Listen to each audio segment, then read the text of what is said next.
Hey everybody, this is Matt Lewis from Shell Shocked Waterfowl. What we want to talk about today is just some simple tips. For that first time waterfowl hunter that you got your first duck call for your birthday or for Christmas, or you went out and bought one. And what we want to talk about today is just some simple tips that'll help you become proficient with one of these. First thing is your basic quack. And you can't do any call except for a feeder without your quack. And all that is a. And the way I learned, I went to a community pond up in the city, and you just listen to ducks. You just listen to them. That's the way I've learned to make every call that I do is listening to live ducks. But some people say 10, some people say hoot, some people say what, some people say oat.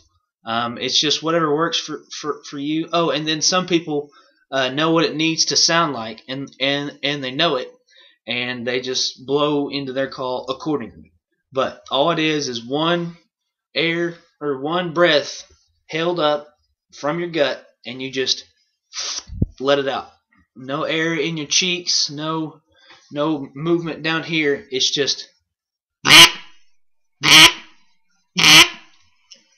Okay, and the next thing is the greeter, which the greeter, all it is, and you got to start slow, but once you get better at your quack, like I said before, once you get better at your quack, then you can put 3 together, then you can put 5 together, then you can put 7 together. And if you go out and listen to live ducks, or you go out and sneak up on a pond with anywhere from 200 to 500 ducks on it, you will hear just a standard greeter. And all that is one quack, draw it out a little more, and then you put 2 together, and you put 3 together, and you just.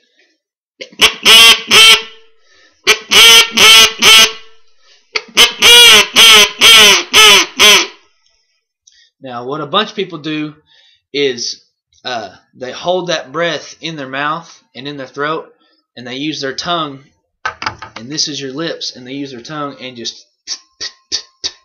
That's not right. That will give you this.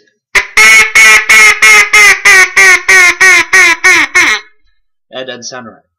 And there's a big distinct difference between and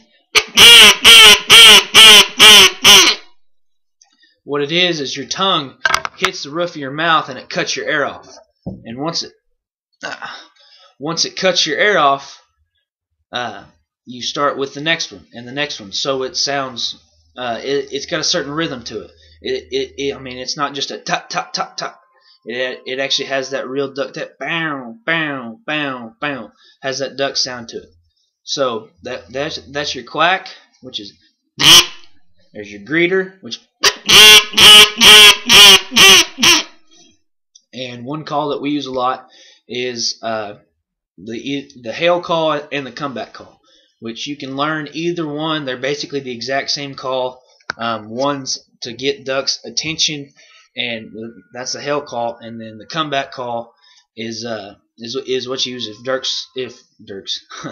if ducks are circling around and all of a sudden they flare off and leave, and you want them to come back. All that is your greeter. All it is you blow harder and you make those notes louder and a little bit longer, but you still keep your same 5 to 7 quack sequence. So instead of, they're longer and more like, hey, come on back, come on back. It's not a hey, how you doing, which that's a greeter. It's a hey, come on back. It's the comeback call. So it's.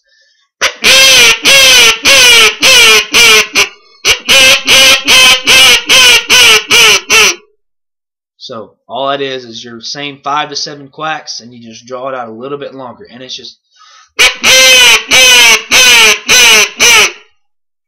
You don't speed it up and make it choppy, but you make it to where instead of saying hey, they're saying hey, come on back. So that's the way I was taught. It works for us. And once again, my name's Matt. I'm from Shell Shocked Waterfowl, and our motto is live life 3 shells at a time. So until then, we'll see you.